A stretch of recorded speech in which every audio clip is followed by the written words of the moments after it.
নমস্কার বন্ধুরা, আমি অর্চনা চলে এসেছি আজকে নতুন একটা রেসিপি নিয়ে। আশা করি আপনারা সবাই ভালো আছেন। আজকে যে রেসিপিটা বানাবো তার জন্য বেশ কয়েক রকমের সবজি নিয়ে নিয়েছি। যেমন বিনস, গাজর, ক্যাপসিকাম, ফুলকপি, টমাটো। এখানে গ্রিন ক্যাপসিকাম আর রেড আছে, দুটোই আছে। কড়াইতে অল্প একটু সর্ষের তেল দিয়েছি, দিয়ে এলাচ, দারচিনি, লবঙ্গ, তেজপাতা দিয়েছি আর দিয়ে দিলাম 1 চামচ গোটা জিরে। এবার এর মধ্যে দিয়ে দেব সবজিগুলো, দিয়ে একটু ভেজে নেব।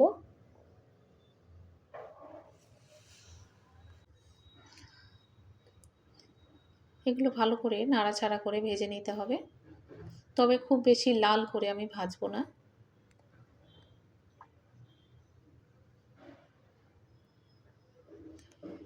আজকে যেটা বানাচ্ছি সেটা হলো ওটসের খিচুড়ি। এটা একদম সম্পূর্ণ নিরামিষভাবে বানাবো, তাই এখানে পেঁয়াজ ব্যবহার করিনি। সবজিটা একটু ভাজার পরে টমেটো কুচিটা দিয়ে দিলাম। যেহেতু এটা সকালের খাবার, তাই একটু হালকা খাবার খাওয়াই ভালো আমার মনে হয়। আর সকালবেলায় আমি তাড়াতাড়ি যেহেতু বানাই, সেই জন্য সময় তো হাতে থাকে না তেমন একটা। আর তাই যা হোক করে এটা বানিয়ে নিয়েছি। আর বিশেষ করে এটা খুব অল্প সময়ে তাড়াতাড়ি হয়ে যায়, আর খেতে তো ভীষণ ভালো লাগে। যাই হোক, এর মধ্যে আদা কাঁচা লঙ্কা বাটা 1 চামচ দিয়ে দিয়েছি, আর দিয়ে দিলাম জিরা গুঁড়ো, ধনিয়া গুঁড়ো 1 চামচ, হলুদের গুঁড়ো 1 চামচ, আর দিয়ে দিয়েছি স্বাদ মতো নুন। দিয়ে আরও একটু কষিয়ে নিচ্ছি। এবারে দিয়ে দেব অর্ধেক চামচ গোলমরিচের গুঁড়ো। সকালের ব্যস্ততায় সবসময় হাতের কাছে থাকে না। আর দিয়ে দিচ্ছি মুগ ডাল। এখানে মুগ ডালটা ভালো করে ধুয়ে রেখেছিলাম, জল ঝরিয়ে রেখেছিলাম। খিচুড়ির সঙ্গে একটু মুগ ডাল না দিলে ভালো লাগে না। মুসুর ডাল আমি কখনো কখনো দিই, কিন্তু মুগ ডাল আমার বেশ ভালো লাগে। মুগ ডালটা ভেজে নেবার পরে এখানে জল দিয়ে দিলাম। সবজিটা বা ডাল একটু সিদ্ধ হয়ে গেলেই তবে আমি ওটস দেব, কারণ ওটসটা সিদ্ধ হতে বেশি সময় লাগে না, খুব তাড়াতাড়ি হয়ে যায়।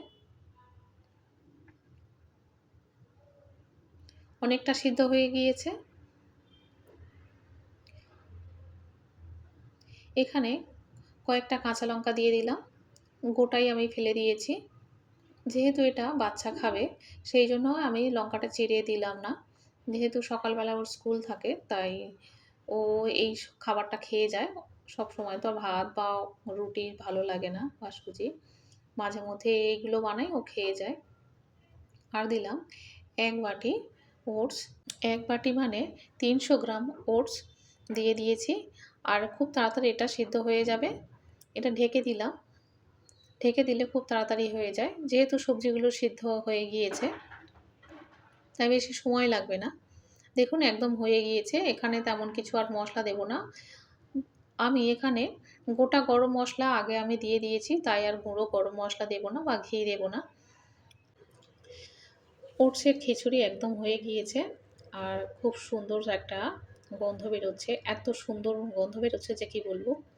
আমার তো ভীষণ ভীষণ পছন্দ এই গন্ধটা। যেহেতু আমি গোটা গরম মশলা দিলে কি খিচুড়িতে স্বাদ বেশি ভালো হয়, একটু ঘি হলে আরও বেশি ভালো হয়। রেসিপিটা কেমন হয়েছে আপনারা অবশ্যই করে কমেন্টে জানাবেন। আর এখানে যে ধনেপাতাটা আমার ছেলে এমনভাবে বসিয়ে দিয়েছে, যেটা সরাতেও পারবো না। সরালে এমন জেদ করবে যে তার স্কুল যাওয়া বন্ধ হয়ে যাবে। এভাবে বসালে নাকি ওর খুব ভালো লাগে। যাই হোক, বাচ্চার আবদার তো মানতে হবে। আমি অর্চনা, আপনারা দেখছেন মাই সেলফ দীপ্তেন্দ্র। অবশ্যই করে লাইক, শেয়ার এবং সাবস্ক্রাইব করবেন।